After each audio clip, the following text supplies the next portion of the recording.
Salut, bienvenue sur ma chaîne, je m'appelle Shelsa. Comme tu peux le voir, je suis dans mon jardin et j'essaye de faire pousser des choses ici. Alors, qu'est-ce qui me pousse en fait à me retourner vers cette micro-agriculture? Beaucoup ne considèrent même pas cela de l'agriculture, mais plutôt du jardinage. Même comme j'ai une autre idée à propos de ça.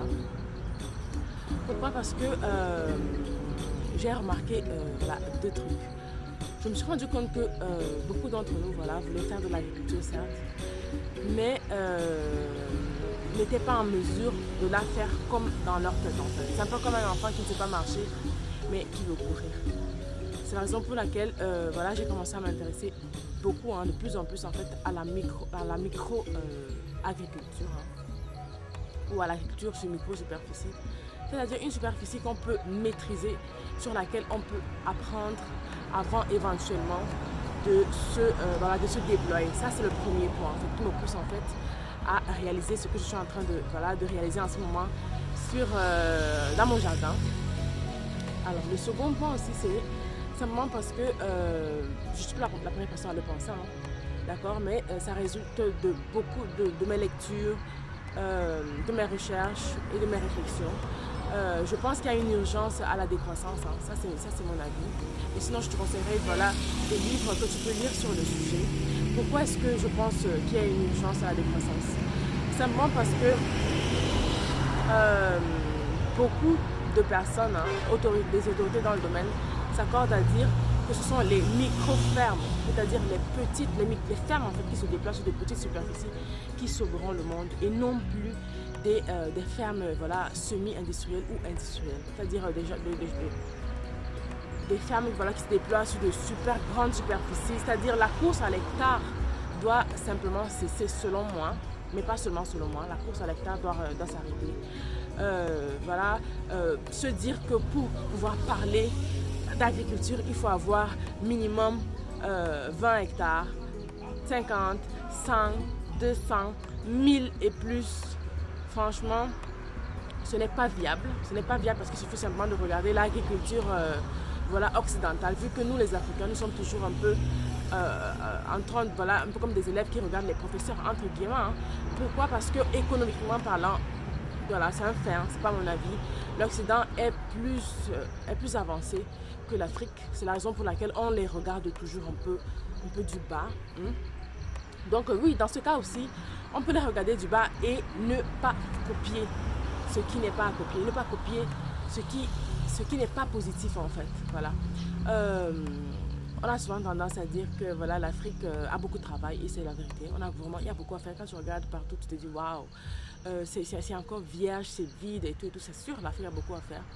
Mais au lieu de se désespérer de cela, selon moi, il faut te prendre cela. Et si c'était notre opportunité, une opportunité de mieux faire en fait. C'est-à-dire qu'il ne faut pas aller copier exactement ce que les autres ont fait. Parce que les autres ont certes fait et on peut les acclamer pour cela, certes, c'est vrai.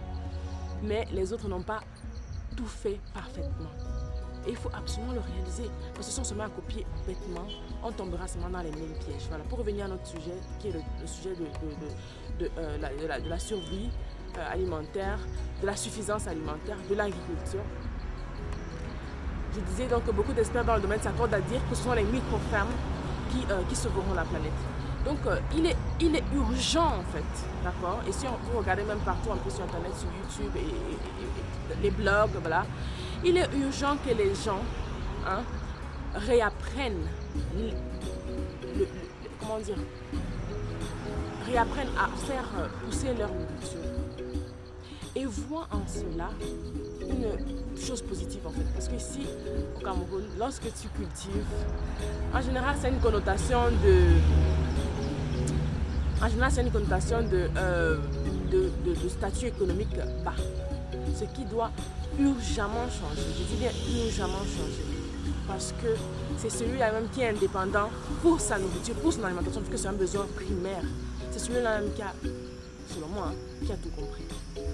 Donc ne pas être super dépendant des marchés, des supermarchés pour se nourrir. Pourquoi? Parce que non seulement tu ne contrôles rien, tu ne connais pas la qualité de ce que tu manges, mais en plus, qui dit dépendance est par définition a par définition une mauvaise connotation. C'est pas bon d'être dépendant. Voilà. L'idée ici, c'est pas de produire toute sa nourriture, forcément. Hein. Mais il faut recommencer à toucher cette terre-là. Il faut recommencer à la prendre dans les mains, à savoir comment est-ce que les choses poussent. Il faut rentrer en fait à ces choses-là. Chez nous en Afrique, on a la chance que c'est pas trop loin. Parce que jusqu'à récemment encore, ma grand-mère même était dans son champ. Donc, je dis c'est pas trop loin dans le sens qu'il ne faut pas rentrer des générations en arrière pour se dire voilà les choses ça pousse comment, heureusement. Mais en Afrique, on a tendance, comme je disais tout à l'heure, à associer à l'agriculture, à la terre, à planter cette connotation de tu es pauvre. Voilà. Ce qui est vraiment, vraiment dommage. Donc, moi, en ce moment, ce que je fais, c'est que je vais à la base. Je me dis, ok, avant d'avoir 1 hectare de terrain, est-ce que je suis capable de faire pousser des choses sur 1000 mètres carrés? Et ça, c'est mon challenge. Et j'espère bien t'embarquer avec moi dans ce challenge pour voir en fait qu'est-ce qu'il est possible de faire pousser sur 1000 mètres carrés. Sur 1000 mètres carrés, quelle quantité de nourriture en fait il est possible de faire pousser sur 1000 mètres carrés. Comment est-ce que je m'en sors? Comment est-ce que comment ça donne et les leçons qu'on tire. Voilà, si tu es intéressé par ce challenge, je t'invite à t'abonner à cette chaîne. Et n'oublie pas que chaque fois que tu mets un pouce vers le haut, ça aide l'algorithme YouTube à faire en sorte que mes vidéos soient trouvées dans cette mare, dans cette mer, je voulais dire, de vidéos qu'est YouTube. Dans cet océan même, parce que ça devient vraiment crazy. Donc, n'hésite pas, me dis ce que tu penses en commentaire. N'hésite aussi pas à liker la vidéo et à simplement t'abonner à cette chaîne. Fais-moi tes suggestions aussi, d'accord? Donc, c'est un peu ça. Je t'embarque un peu avec moi dans cette aventure, cette agriculture sur micro-superficie, juste pour vraiment se dire qu'on va un peu à la base, en B à bas. Avant de courir, les gens marchent d'abord. Et puis, on se dit, voilà, qu'est-ce qui en sort, quoi, hein?